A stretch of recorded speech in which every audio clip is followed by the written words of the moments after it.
Okay. Hey, Shalom, Shalom. I'm back, y'all. I mess around and hit the button. I hit my button and mess around and cut the camera off. So yeah, man. So this is what's going on, and it's gonna lead to that fucking war, man. Let's go back to the scripture. You see, we stopped off in 2nd Esdras, the 15th chapter. Let's go back to 2nd Esdras, the 15th chapter.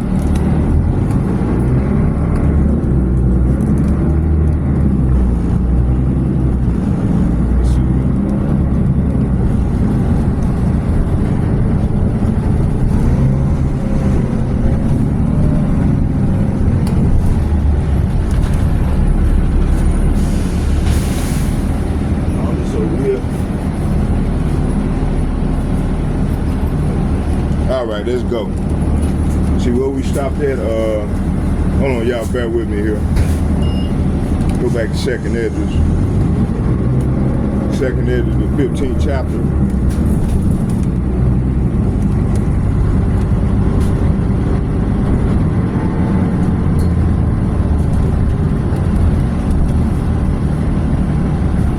And I'm gonna go, let's go into GNT. Good News Translation.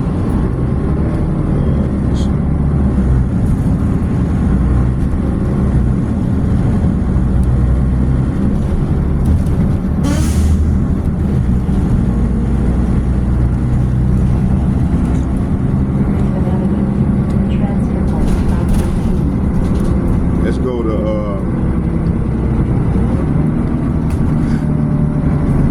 2nd Esdras 15 verse 5, it reads, it said, Yahweh Bahashem Yahushai said, I am going to bring terrible disasters on the whole world, war, famine, death, and destruction. So this is the plague that 2nd Esdras is talking about. So when you read 2nd Esdras, the 15th chapter, verse 5, it mentions plague. So this, just like the Lord brought the plague in ancient Egypt, he bringing forth the plague now in this time, okay? It consists of evil, okay? Verse 7, it said, therefore said the Lord, I will no longer remain silent about the wickedness of these godless people. I will no longer tolerate it. They have murdered innocent people, and the blood they have spilled cries out to me. It said, for revenge, the souls of the righteous are constantly pleading for revenge.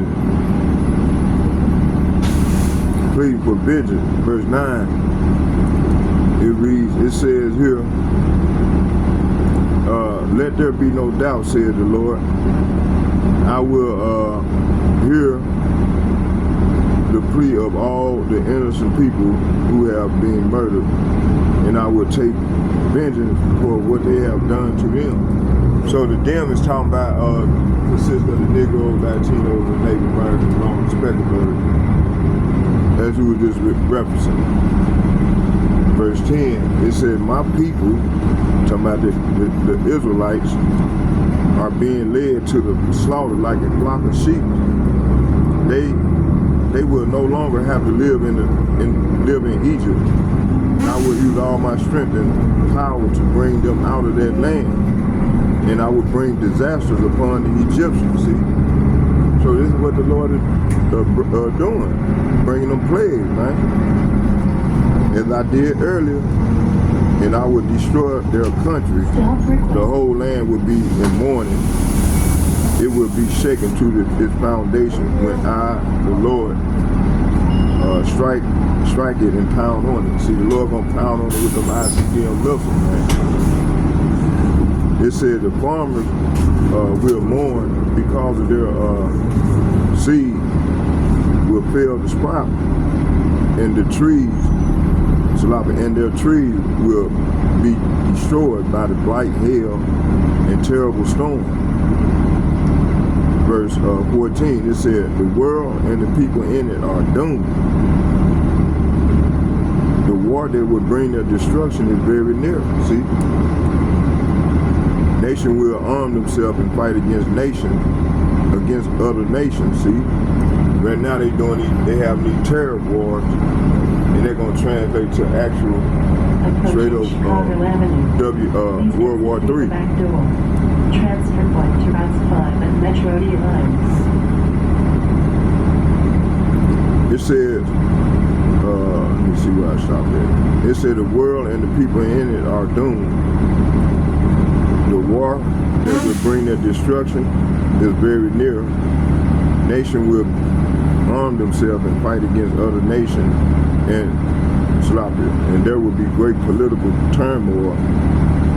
Is that not political turmoil between the Democrats and the Republicans? You see? And, you know, you got the, you know, in various countries, they divided. Their governments are divided.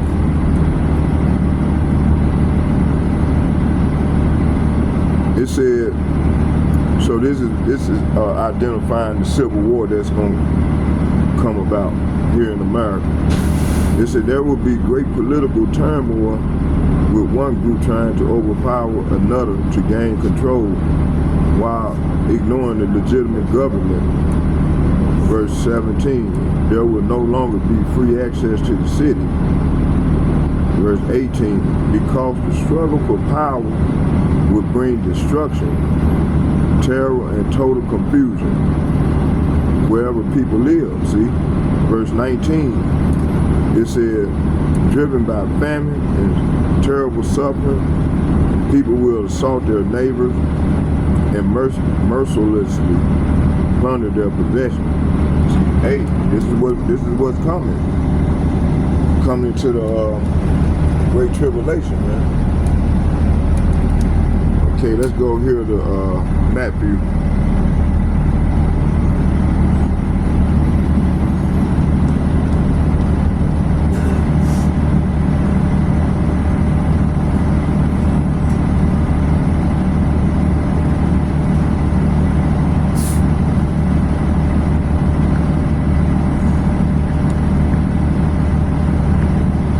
Matthew chapter 24.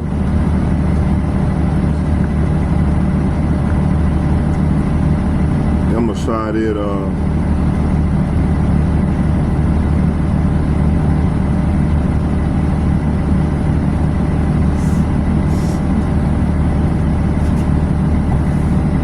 I'm gonna start it. Let's start at. I'm gonna jump around. Let's start at 5. It said, Many shall come in my name, saying, I am Christ, and shall deceive many. You know, that name Christ, it translates to Hamashiach. You know, the real Israelite, we say Hamashiach, we word Hamashiach, you know. Okay. It said, for many shall come in my name, saying, I am Hamashiach, and shall deceive many. Verse 6, and ye shall hear of wars and rumor of wars. See that ye be not troubled, for all these things must come to pass, but the end is not yet. See, so the end is not yet. It's not going to be yet. Okay. Verse 7, nation, it said, for nation shall rise against nation, kingdom against kingdom, and there shall be famine and pestilence and earthquakes in diverse places. All these are the beginning of sorrow. So all this gonna be the beginning of sorrow. Verse 9. It said, then shall they deliver you up to be afflicted, and shall kill you, and ye shall be hated of all nations for my name's sake. See? Verse 10, it said, and many shall be offended and shall betray one another and shall hate one another. verse 11. It said, and many false prophets shall rise, shall deceive many. So you're going to have false prophets out here deceiving many, okay? Verse, again, 12, it says here, and because iniquity shall abound, the love of many shall wax cold. So this is what's going on right now. The love of many done wax cold right now. Okay. Let's go here to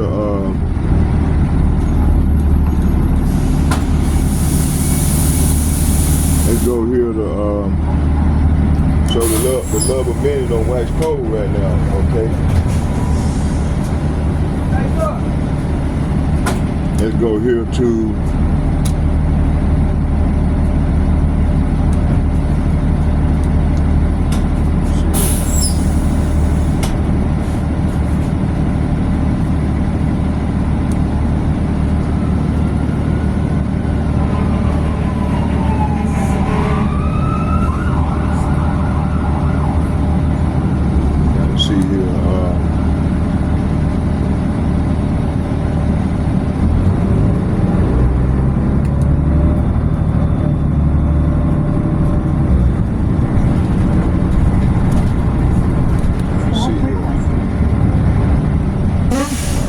y'all bear with me here.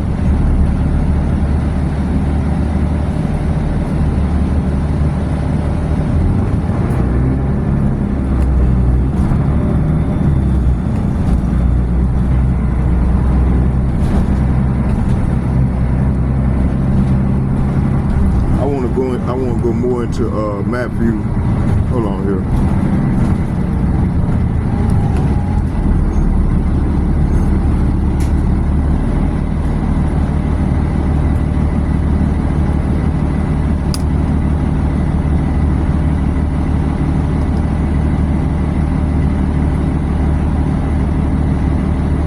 So you know, Yahushua, when he was on the scene, he prophesied. He prophesied regarding the coming of the Lord. You know, in Matthew chapter 12, verse 25. He said, he went on and said, he said, and knowing their thoughts, he said to them, any kingdom divided against itself is laid waste, and any city or a house divided against itself shall not stand. So America is divided, man, big time, against its allies. So, and they all gonna fall in the ditch, all right? Okay, let's go here to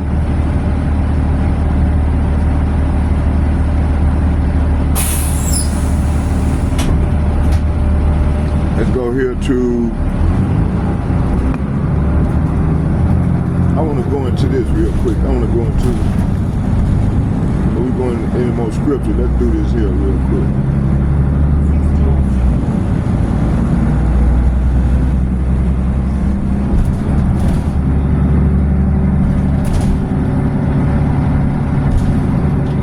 See here.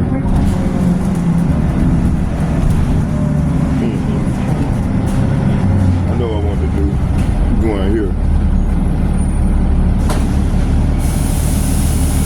So right now, you know, they have this, these trade wars.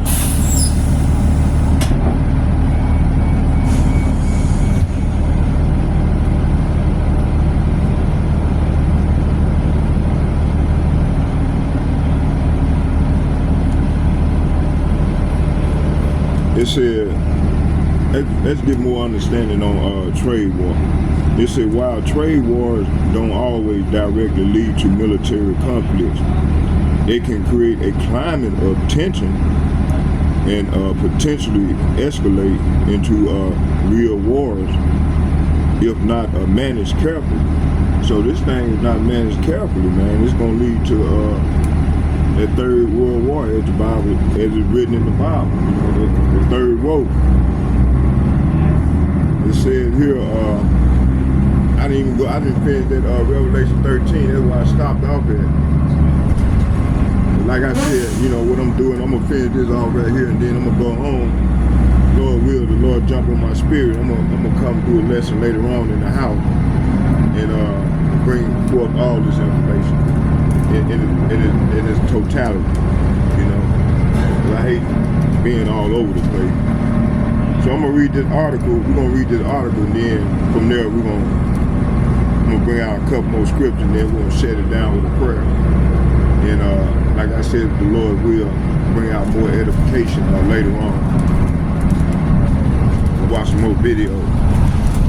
So right here it said, while trade wars don't always directly lead to military conflict, they can create a climate of tension and potentially escalate into real wars if not managed carefully, as seen in historical examples like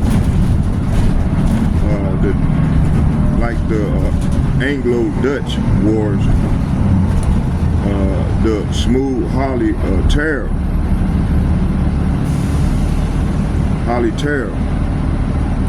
Okay, here's a more detailed explanation. Historically, example: Anglo-Dutch war dispute over trade, particularly in the 17th century, led to a series of naval conflicts between England and the Netherlands. Tariffs. This tariff enacted in early 1930 and often cited as a factor that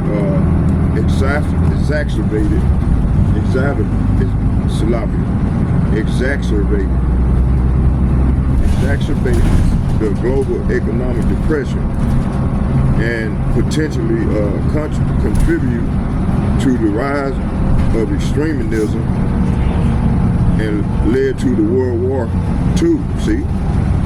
You see, this is the same thing it's the same playbook that they playing all over again, see? Escalation, potentially tit-for-tat action. Trade wars often involve retaliatory measures, such as tariff and quotas, which can create a cycle of escalation. Economic strain.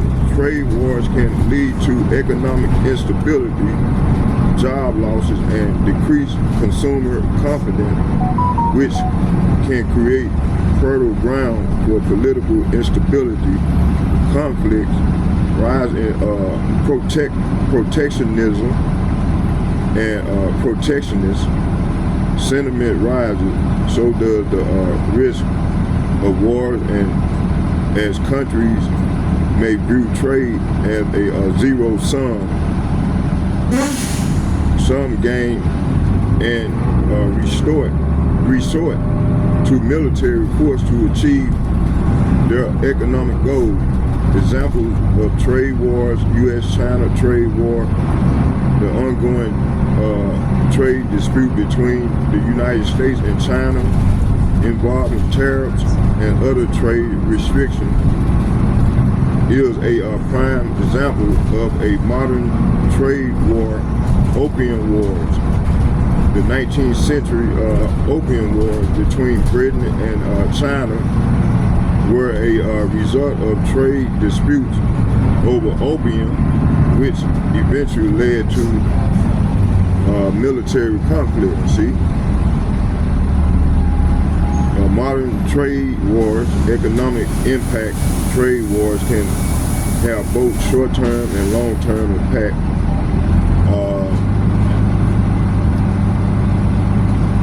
Long-term impact on the economy include making a country less competitive in international market, lowering consumption, and creating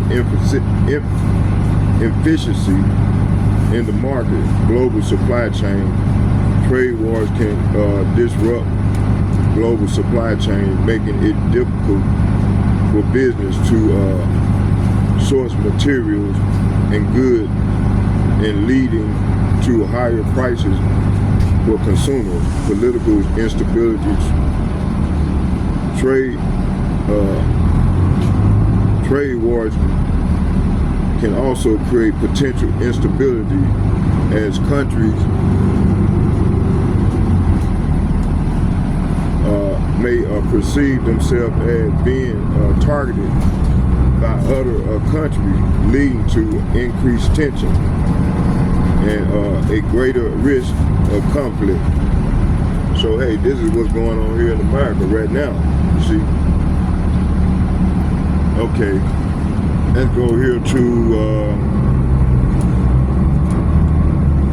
see what I want to do is let's go into Revelation. Let's go into Revelation 19.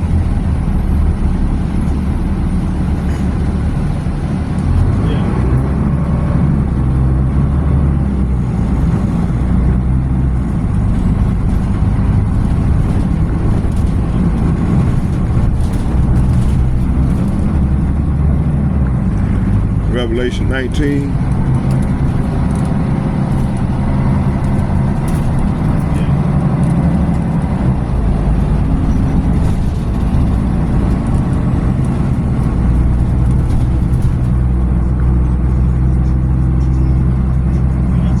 Oh, sloppy. Isaiah. It's Isaiah 19.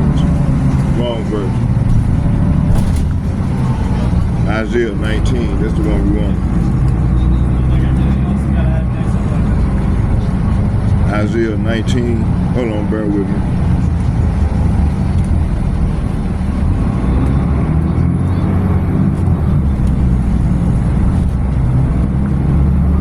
Isaiah 19. And it reads, it said, the burden of Egypt, behold, Yahweh rideth upon a swift cloud, and shall come into Egypt, and the idols of Egypt shall be moved at his presence, and the hearts of the Egyptians shall melt in the midst of it. So the Lord coming in the midst of these people who are going to be fighting, man. You're going to have these wars going on. You're going to have World War III going on. And the Lord going to come in the midst of it.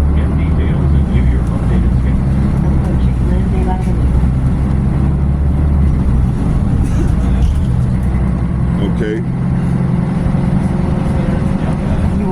Let's go into this thing, see what it means.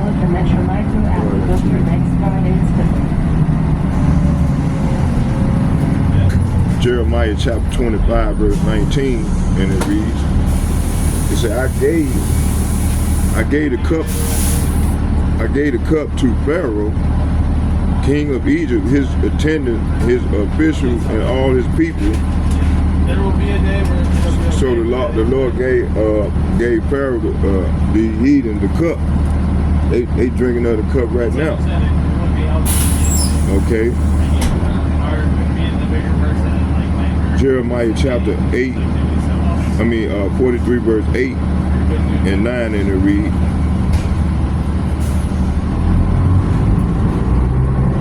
It said, then came the sword of Yahweh unto Jeremiah in top of his, saying,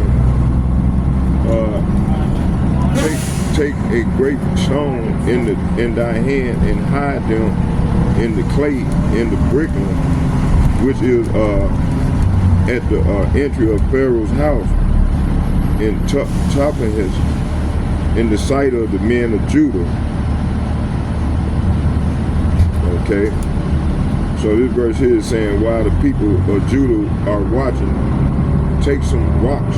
Say what? Take some rocks and bury them under the pavement stone at the entrance of Pharaoh's palace here in Tophonus.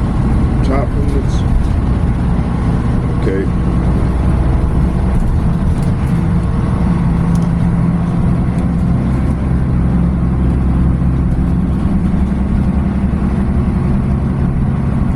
Verse 9, it says, It said, take a great stone, Jeremiah chapter 43, verse 9, it said, take great the stone in thy hand and hide them in the clay in the brick which is at the entry of Pharaoh's house in Tappanhes, Stop requested. in the sight of the men of Judah. Approaching Cedar Lake Road. Verse 10, it said, and say unto them, thus saith Yahweh Ba'ashem, Yahweh Shai, the host of Israel, behold, I will send and take Nebuchadnezzar, the king of Babylon, my servant, and I will set him his throne upon these stones that I have hid, and he shall spread his royal pavilion over them.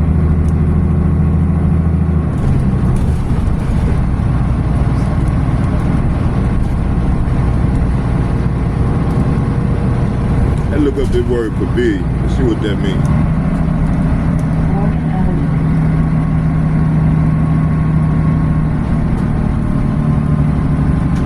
Stop requested.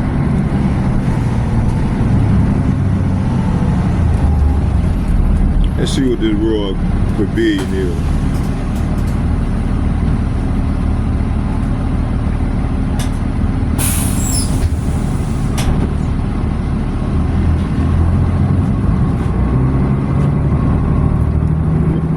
His royal pavilion is Sapphire H8237. Find out what it means. Approaching Penn Avenue. Y'all bear with me. I gotta get off up here. Okay.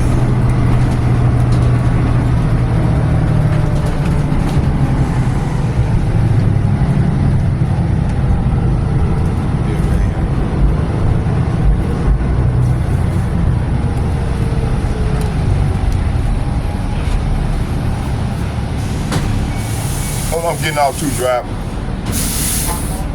Okay.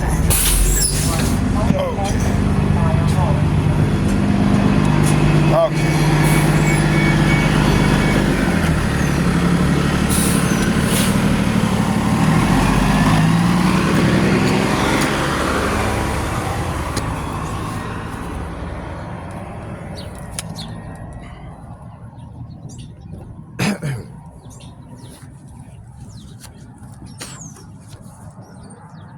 Y'all bear with me. I'm putting back on my coat. It got kind of hot on that bus.